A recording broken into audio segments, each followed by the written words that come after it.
வணக்கம். இன்றைக்கி கீதா சமையலறையில் நம்ம பார்க்க போகிறது ட்ரெடிஷ்னல் சம்மர் ட்ரிங்கான பானகம் தான். பானகம் இன்றைக்கி நான் கருப்பட்டி யூஸ் பண்ணி காமிக்க போகிறேன். இந்த மண் பாத்திரம் பார்த்திங்கன்னா இதில் வந்து ஒரு 3 டம்ளர் தண்ணி வந்து பிடிக்கும். ஸோ அதுக்கேற்ற மாதிரி அளவு தான் நான் வந்து சொல்ல போகிறேன்.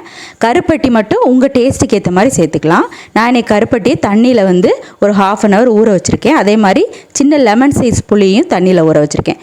முதல்ல கருப்பட்டியை ஃபில்டர் பண்ணிடலாம்.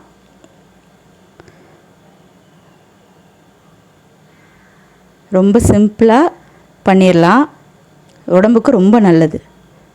அடுத்து புளியை வந்து நல்லா கரைச்சிக்கோங்க. கரைச்சிட்டு அதுக்கப்புறமா அதையுமே ஃபில்டர் பண்ணிடுவோம்.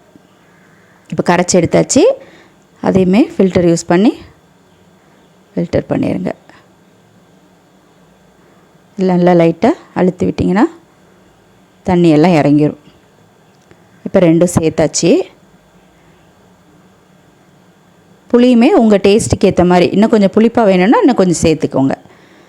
அடுத்து ஒரே ஒரு ஏலக்காய், சின்ன சுக்கு துண்டு. ஸோ சுக்கு பவுடராக இருந்தால் கூட நீங்கள் சேர்த்துக்கலாம். அதேமாதிரி ஏலக்காய் பவுடர் கூட சேர்த்துக்கலாம். நான் வந்து ஃப்ரெஷ்ஷாக அப்படியே தட்டி சேர்க்குறேன். தட்டியாச்சு.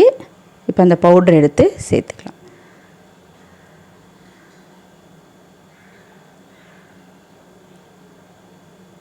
அவ்வளோதான்.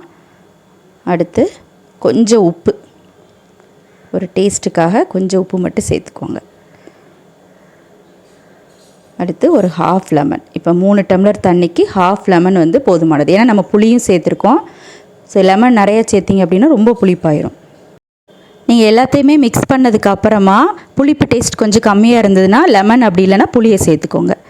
இப்போ ஃப்ரெஷ்ஷான புதினா இலையை கொஞ்சம் பிச்சு போட்டுடலாம். அடுத்து தேவையான அளவு தண்ணி. அவ்வளோதான், ரெடி ஆயிடுச்சு. ரொம்ப ஈஸி, ரொம்ப ஹெல்த்தியானதும் கூட.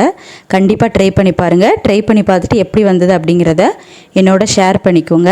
மறக்காமல் நம்ம சேனலை சப்ஸ்கிரைப் பண்ணி பக்கத்தில் இருக்க பெல் ஐக்கானை ப்ரெஸ் பண்ணுங்கள். அப்போ தான் நான் அடுத்து போடுற வீடியோ எல்லாம் உங்களுக்கு நோட்டிஃபிகேஷனில் வரும். தேங்க்யூ.